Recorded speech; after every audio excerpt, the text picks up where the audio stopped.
Vamos lá, vamos lá, vamos lá. Boa tarde a todos. Estou tentando ouvir aqui a transmissão, se, enfim, o áudio está a funcionar aqui, né? Bem, hoje é quinta-feira,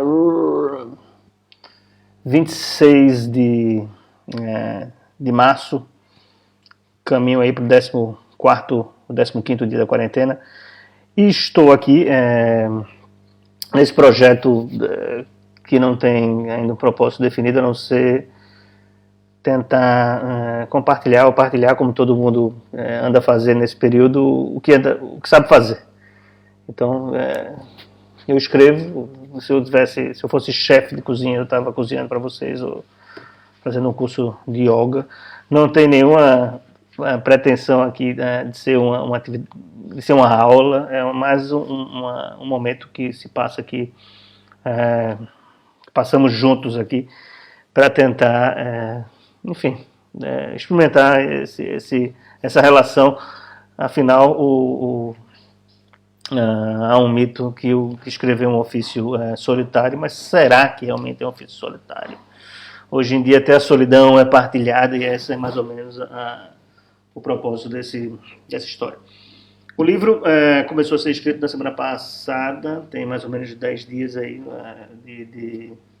estamos caminhando para o final do terceiro capítulo, e a ideia que me surgiu hoje foi como é que se sabe que o capítulo está acabando, né? E isso vai depender muito de alguns escritores e alguns autores, mas como eu tenho uma formação de jornalista, o que me faz é meio que organizar a estrutura da história. Então, acho que eu mostrei aqui ontem, se eu consigo recuperar. Eu tenho um croquis, né? Não tenho nada muito organizado, porque eu não sou organizado para nada. Mas aqui está um pouco, o livro tem uma definição que ele vai ter, de certa forma, 12 capítulos. Deixa eu ver aqui pronto. E é o máximo de organização que eu chego, né? E aí o resto vai com meus toques, e cada livro eu meio que defino quantas páginas vão ter em cada capítulo. E nesse livro, que ele tem uma estrutura meio de novela, que não é um romance tão longo, porque eu pretendo acabá-lo no fim da quarentena, ou seja, no início eu achava que o prazo da quarentena era perto da Páscoa, então o livro está meio que programado para acabar na Páscoa. Ele tem sido estruturado com os capítulos mais curtos, né? Para quem gosta de ter um guia, assim, enfim, tem esse livro, A Viagem ao Escritor, do Christopher Vogler, e ele tem enfim, o esquema que nos ajuda é o mesmo que nos aprisiona, mas ele, de certa forma, divide a construção de um livro em três partes. Elas não são partes iguais, elas têm uma parte central que é maior, né, que faz esse percurso da viagem desse herói, né? E ele, enfim, tem aqui eu estou apanhando aqui dessa parte, vamos lá, se eu consigo centralizar. Aqui ele divide em 12 capítulos, tá vendo? Curiosamente tem 12 capítulos, o meu também tem lá, mas enfim, foi um esquema meio aleatório, pode ter 125 capítulos, mas na verdade primeiro texto, uma apresentação um pouco do personagem, do herói e do mundo que ele chama do mundo ordinário, com o mundo que está sendo construído. A viagem que segue nos 2 terços seguintes, e no último, nos 2 quartos seguintes, 1 quarto, 2 quartos, 3 quartos de viagem. O último quarto tá vendo como é difícil fazer conta, né?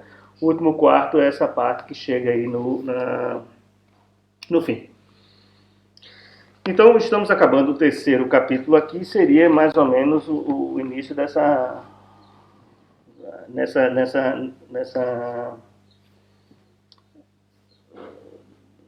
jornada dele, né? Os capítulos justamente mostram como começa a jornada, né? Só para resumir um pouco a história do livro, O livro conta a história de uma gangue formada por pequenos delinquentes que viviam na rua, e com o advento da pandemia, as pessoas saem da rua e eles precisam arrumar uma forma de continuar ganhando o dinheiro com os delitos deles. E a forma que ele tem é a partir da posse de um computador de um médico que tem os dados dos pacientes que estão internados. Eles invadem os apartamentos dessas pessoas que estão internadas com o coronavírus. A ideia é mais ou menos essa.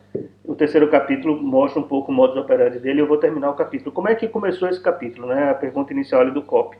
Ele começou com um dos narradores, enfim, com uma personagem acordando com ela, um personagem que ele era apaixonado, e conta o modus operandi do roubo, até dos roubos, né, como eles se procedem, mas também tem um flashbackzinho que vai mostrar como esse romance começou. Então, assim, essa é a estrutura que faz com que esse capítulo termine. Esse meu desafio é fazer isso com uma certa coerência agora nos próximos 20, 25 minutos aí que eu estou, enfim, 30 minutos aí, depende um pouco da minha concentração.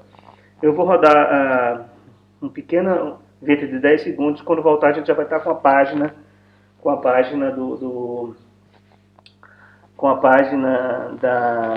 onde eu vou estar escrevendo no ecrã, e vai, enfim, rodar aí o BGzinho, que é o que eu escuto na hora que eu vou entrar na minha concentração. A música também, ela vai parar em algum momento, é o momento que eu saio, confiro aqui se alguém tiver uma pergunta, ou, enfim, mandar um adeus aí do Brasil, aqui de Portugal, uma força, você vai conseguir, etc, qualquer coisa, eu aproveito para fazer um comentário. Falou? Vamos nessa.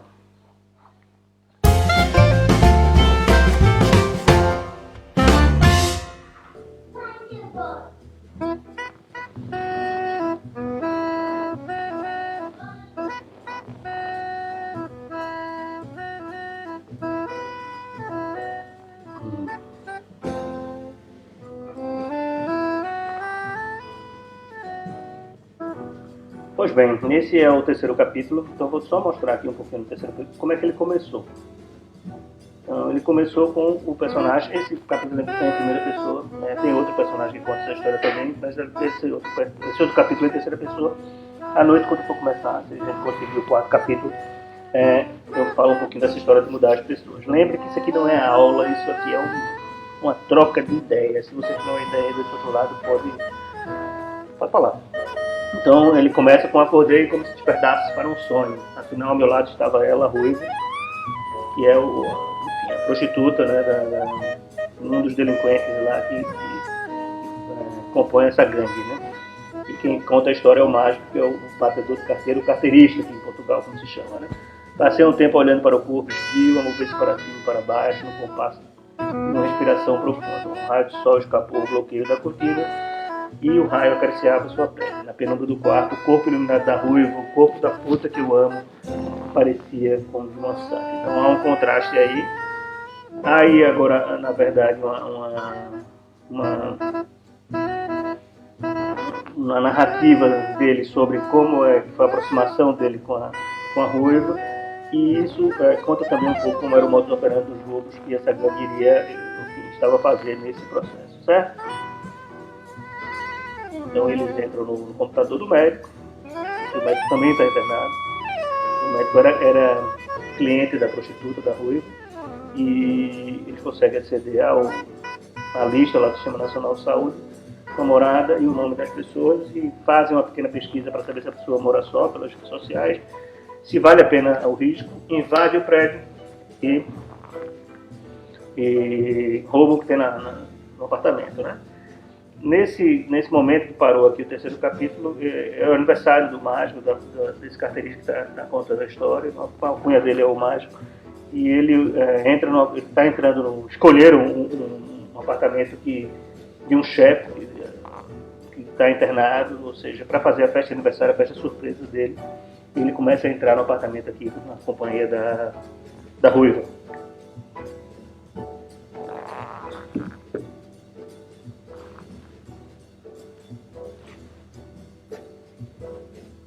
Vamos nessa.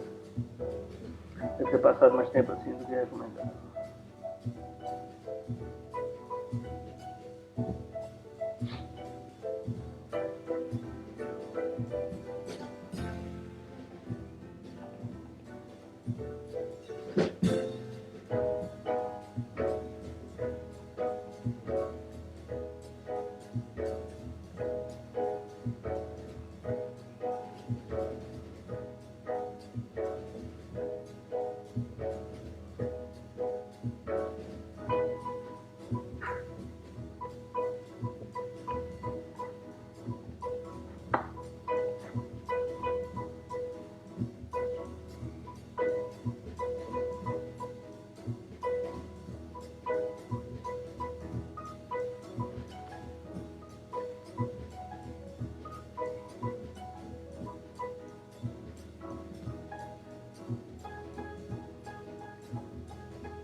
Tem aqui uma coisinha que às vezes eu faço as mudanças no parágrafo, porque eu tenho meio. Eu escrevo já com um formato que seria o formato da página. Não é o formato do Word. No precedente existe aqui uma margem maior, naturalmente. Mas esse formato é mais ou menos como seria o formato que a página seria quando o livro estivesse impresso, né? E me incomoda bastante, é uma bobagem isso, mas me incomoda quando ficam os espaços nas palavras no parágrafo. Eu sei que às vezes eu tenho esse trabalho terrível, mas quando o livro depois é publicado, eles colocam em outro formato e os espaços aparecem, ou desaparecem. Mas eu não consigo passar em outro momento se eu encontro esses espaços na página. É uma loucura, um gasto de energia, mas às vezes eu encontro uma forma melhor de dizer uma frase, de contar, justamente por causa desse toque. Então eu respeito. É como todo toque, né? Também não me impede de fazer nada, eu respeito.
Como eu falei, cada capítulo eu tenho tentado deixar com 6 páginas. 1, 2, 3, 4. Então tem assim, 1, 2, 3, 4, né? Então tem mais ou menos 2 páginas por fim. Embora isso não seja uma regra, mais um toque, né? E nem sempre eu obedeço, mas é mais ou menos um parâmetro, né? Eu vou seguindo esse número aí para entender, para também não perder um pouco o ritmo da história. No livro passado eu construí os capítulos maiores com 20 e 25 páginas e eu achei que ficava cansativo para ler. E às vezes eu tinha que trocar um pouco um acontecimento dentro de um capítulo, não era uma coisa que eu achava funcionava. Então agora eu tenho tentado deixar os capítulos mais curtos e quando a ação troca também o capítulo.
Campanha.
os outros.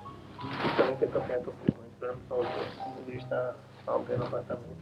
Então, quando suposto tem a ver bem.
Olha.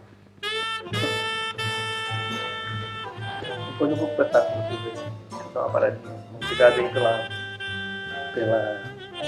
companhia.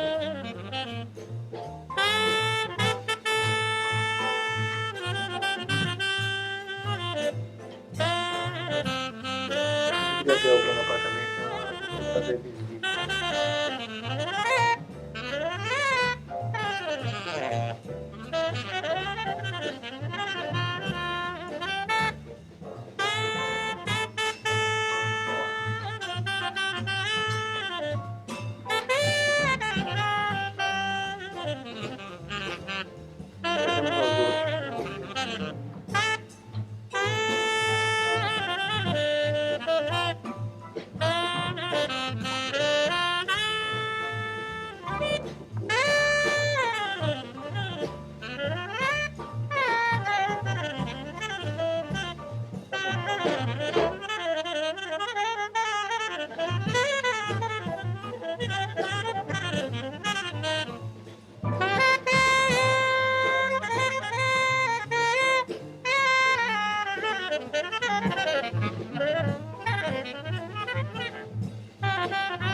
vai ficar com...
Então tem uma... Eu estava dentro do apartamento, vai ter toca a campainha, né? Hora de festa, tal, quem será? Vou lembrar que essa noite é a noite que o mágico que está a narrar a história aqui nesse momento dorme pela primeira vez com a Ruiva.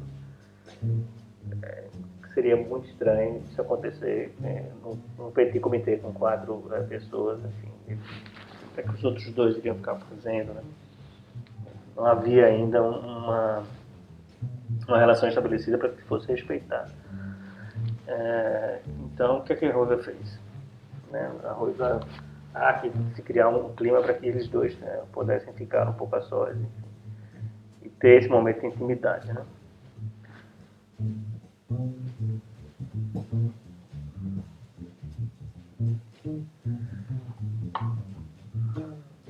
Não consigo.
Eu consigo escrever campanha certa, campanha.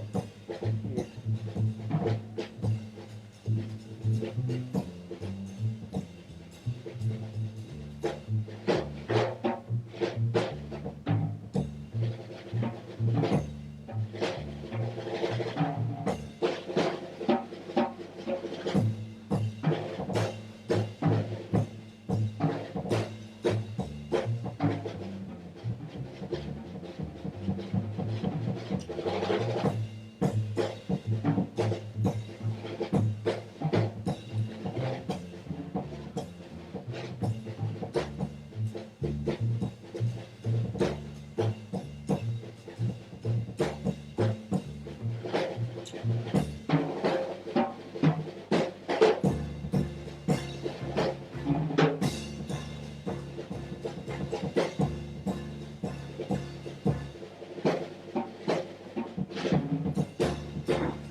Ainda não terminei.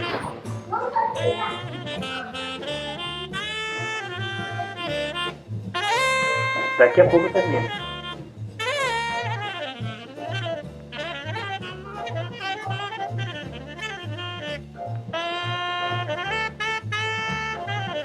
A vida de... É assim, tem o filho e tal, cara. A história de Carachá que escreveu uma atividade sobre o cara é muito tópica, né? A vida acontece. A vida acontece.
Vou deixar por aqui. A família quer entrar. E aí também gera um pouco de suspense. Pra quem quiser acompanhar mais tarde, quando eu perceber quem é que tá tocando a campainha aí da casa, né? Queria... Bem, as pessoas estão por aqui hoje. João Alexandre, um colega jornalista, né? Companheiro lá da Globo News, está lá no Observador agora. Valeu, João. Rafael, que conversou comigo ontem, é escritor também, tem um podcast. Júnior Medrado, né? Foi meu colega na época meu passado me condena como comentador esportivo, comentarista esportivo no Brasil. O Júnior está comentando agora também. Boa sorte, Júnior. O meu patrão atual, Antônio Tadeia, que está falando em se internar aqui. Eu não sei se ele está fazendo um documentário. Ele gosta de fazer as correções dos textos do português de Portugal, mas ele é craque nessa história de fazer lives. Glíbio, enfim, o Afonso, que é escritor, né? Olha lá a responsabilidade. E engraçado, tem outros escritores que acompanham de vez em quando aqui a live e acham certa coragem, né? Eu acho que divide um pouco nesses dois sentimentos. Uma é sobre a coragem, né, de fazer isso, o outro é sobre a necessidade. Será que tem necessidade de um autor expor-se dessa natureza? Enfim, eu não acho nem que é uma certa coragem. Afinal, todo mundo vai ler o que a gente escreve mais cedo ou mais tarde. E eu acho que esse processo humaniza um pouco a nossa função, né? As pessoas veem que nós hesitamos e de vez em quando vamos aqui, né, procurar um sinônimo ou recorre ao dicionário. Eu nem fui lá no dicionário hoje, enfim. Há uma certa humaniza isso. E o Flávio Batista, jornalista do Rio de Janeiro, cuidado aí, Flávio, obedeça não vá na onda do presidente responsável, obedeça a quarentena, fique em casa como estou aqui. Bem, se gostou, curte, se não gostou, curte também. E se quiser partilhar com alguém que queira saber um pouco, assim, enfim, tenha curiosidade de saber como é que o escritor trabalha, se tem curiosidade em um dia também escrever e perceber que talvez seja menos complicado do que parece, ok? À noite eu termino o capítulo, saberão quem está para entrar no apartamento. Falou? Fico por aqui. Obrigado pela companhia.